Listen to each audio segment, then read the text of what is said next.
Good morning, my name is Kevin Kearns and I'm here at the Annapolis Boat Show. I'm joined today by Steve Pettengill. Steve is a world-renowned offshore ocean racer. Steve, tell us a little bit about your sailing career and what you've been doing lately. Well, sailing career kind of started young, actually. I was conceived on a boat. Out of 7 kids, my mother remembers that. So I've been doing it 61 years. But so I've logged a lot of miles, a lot of ocean racing, some single-handed stuff, record-setting things. I kind of quit logging it after 350,000 miles of sailing. 350,000 miles. All right, so you're not a new sailor? No. No, okay. All right. I understand you were part of the development and did some of the testing on the first 127 with the Elco propulsion system. That's correct. I've been on a couple of them, actually, with the 27s. And the E36? E36, yeah. Right. Now, what's interesting is we have two systems here. We have the EPower, which is the Elco motor, and it's propelled by batteries only. And that would be for your typical day sailor, leaving the marina, going out sailing, having an enjoyable time with no smoke, no sound, no vibration. When the wind dies, turn that motor back on and come back into the marina, plug it in, good to go the next day. We also have the EPower Hybrid, and that's for sailors that, like yourself, go offshore. You're off the grid, and you have the ability to turn on your genset to charge your batteries, and also continuous cruising with the EPower electric motor. Steve, it's probably helpful when you're out cruising on the boat to understand exactly the conditions of the batteries. What Elco has developed is the E-gauge, and what this shows you is the actual RPMs of the shaft spinning. We also have the amps being used. This is a very accurate, real-time display, both analog and digital. And then over here, just like the fuel gauge in your car, it's your condition of the batteries. They're at full, and as you use the batteries, it will go down so you have a very clear understanding of the time in minutes and hours remaining, and that's spelled out right down here, so you always know the status and condition of your cruise. We also have a nice feature. This is called the Power Boost.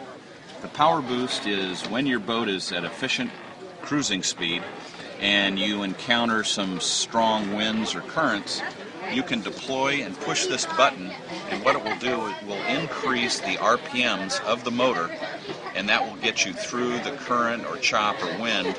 Once you've passed that additional burden on the boat, you can release it and the RPMs go back to your original predetermined efficient cruise. So it's a nice safety feature as well.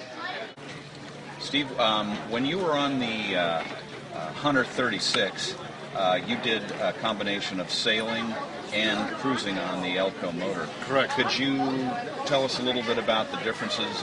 Did you notice anything in the thrust or the duration? Well, with electric motors, one of the beauties is when you're around tight areas, you have quick response. It's not a problem when you accelerate. You have direct acceleration. You don't have a hesitation. And it certainly makes it a lot quieter maneuvering and talking to people with your crew. There's no engine noise whatsoever. Mm-hmm. And like you mentioned, there's no fumes. So that's a big plus. And I think some of the pluses that people don't realize on electric-powered motors on sailboats is that you don't have the maintenance upkeep like changing oil and things of that nature, fuel problems, airlock with your diesel fuel, and you start adding up a lot of pluses when you're talking electric power versus diesel. So I mean, and the smoothness itself is great. The Elco electric propulsion system will power a range of sailboats. In the Hunter fleet, they have the Hunter 27 all the way up to the Hunter 50. And we have 6 propulsion systems that are custom designed to equate the horsepower of a comparable diesel. So you don't sacrifice anything in performance or duration. Now when you're off the grid and you don't have the ability to plug in at your marina, we also have a combination of ways to charge the boat, charge the batteries, and that would be a combination of either solar panels, the wind turbine, and of course, as I mentioned before, the genset. So you really have several ways to repower the batteries when you're away from the marina. And one of the really nice features is when you are actually sailing and the propeller is spinning, you're actually taking energy from that spinning propeller as the water goes over the blades, and that's turning the shaft and putting electricity back in the batteries. It's a gain-gain situation. Yes. The beauty of having both solar panels and the wind charger, solar panels do great a certain part of the day. Right. But they don't do much at night. So that's when the wind charger comes in. And when you're motoring also, if you have your wind charger going, you're actually putting power back in the battery too. I mean, even if it's no wind at all. Right. That's when you're usually motored. Right, so right. It's a great system to have both of the combinations on the boats. And I'm glad to see you guys have developed the system and tied it all in together. Well, thank you. It's been a pleasure working with you and Hunter. And have a great show. And thanks so much for your time, Steve. You bet. Okay. Right. Take Thank care, you. guys. Bye now.